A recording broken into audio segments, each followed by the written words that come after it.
लोकनियुक्त सरपंच मंगेश शेलार यांच्या पुढाकारातून जात प्रमाणपत्र वितरण शिबिर संपन्न. शासन आपल्या दारी उपक्रमातून आदिवासी बांधवांना वेळेत प्रमाणपत्रांचे वितरण.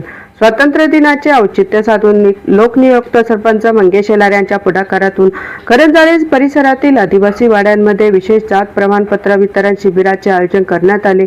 उपविभागीय अधिकारी कार्यालय व तहसीलदार कार्यालय पनवेल यांच्या सहकार्याने राबविण्यात आलेल्या या उपक्रमाला आदिवासी बांधवांचा उत्स्फूर्त प्रतिसाद मिळाला.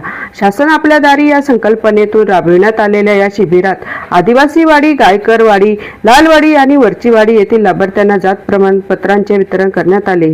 दिनांक 11 ऑगस्ट रोजी अर्ज व आवश्यक कागदपत्रांची पूर्तता करून अवघ्या 4 दिवसात प्रक्रिया पूर्ण करण्यात आली आणि 15 ऑगस्ट रोजी लाभार्थ्यांना प्रमाणपत्रे देण्यात आली.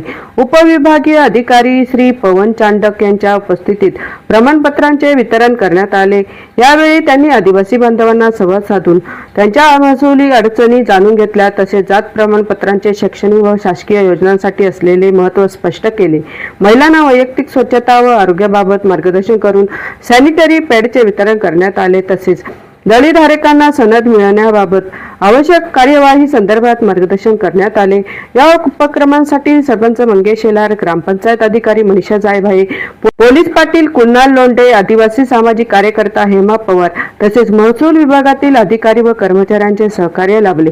आदिवासी बांधवांना त्यांच्या दारातच आवश्यक प्रशासकीय सेवा उपलब्ध करून देत जात प्रमाणपत्राचे वेळेत वितरण करण्यात आल्याने हा उपक्रम नागरिकांसाठी दिलासादायक ठरला. अधिकारी सरांनी किंवा सरपंच सरांनी दिले असते, पण त्यांची तेवढी दखल घेणं की नाही. मी जाईन, मी माझ्या स्वतःच्या हाताने दाखले देईन किंवा आपले सापडी सर जे आहेत त्यांना विनंती करणं आणि त्या विनंतीला मान देऊन सरांनी इथे येणं ही खरंच आपल्या सगळ्यांसाठी, आदिवासी बांधवांसाठी खूप मोठी गोष्ट आहे. आणि दुसरी महत्वाची गोष्ट, इतकं म्हणजे आपुलकीने ते आपल्या सगळ्यांना समजवतात की तुमचे जमिनीचे हक्क काय आहेत. तुम्ही जर आदिवासी बांधव आहात तर तुम्हाला तुमच्या पद्धतीने तुमचा जो हक्क आहे तो कसा प्रस्थापित करायचा आहे हे कुणीही सरकारी अधिकारी सांगत नाही. हे जर ते तुम्हाला सांगतायत तर नक्कीच ते तुमच्याबद्दल त्यांना काहीतरी वाटतंय किंवा तुमच्याबद्दल एक संवेदनशीलता मनामध्ये आहे, म्हणून ते आज इथे उपस्थित होऊन तुम्हाला सगळ्यांना हे सगळं समजवत आहेत. त्याच्यामुळे त्यांच्या शब्दाचा मान ठेवून ते जे बोलले ते डोक्यामध्ये फिट करा. आणि तुम्ही आता इथे जेवढे आहात तुमच्या वाड्यांमध्ये जाऊन आपले प्राण सर आले होते, ते काय म्हणाले ते सगळ्यांना सांगा. आज सकाळी मी झेंडावंदनला जाताना माझ्याकडे फोन घेतला आणि मला सांगितलं की आज हे दाखलेलं की वाटप करायचं. म्हणजे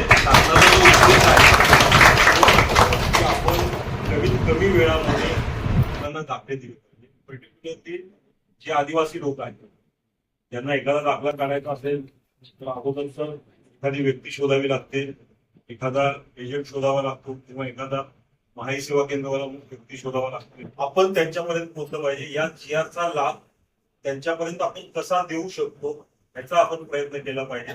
तरच या अभियान किंवा या अशा मोहिमेचं पूर्ण स्वरूप आपल्याला पाहायला मिळेल. आपण फक्त शासकीय चाकोरी म्हणून जर ते करायला गेलो तर ते आपण तिथपर्यंत पोहोचणार नाही. आज 80 वर्ष स्वातंत्र्य झाले, परंतु प्रश्न तिथल्या तिथंच राहतो. एक एक वाढीचे काय काय प्रश्न आहेत ते आपण ऍड्रेस केले पाहिजे. मला माहिती आहे की सगळे प्रश्न आपण एका दिवसात सोडवू नाही शकणार, परंतु त्या प्रश्नाला वाचा तरी आपण दिली पाहिजे. त्या प्रश्नाला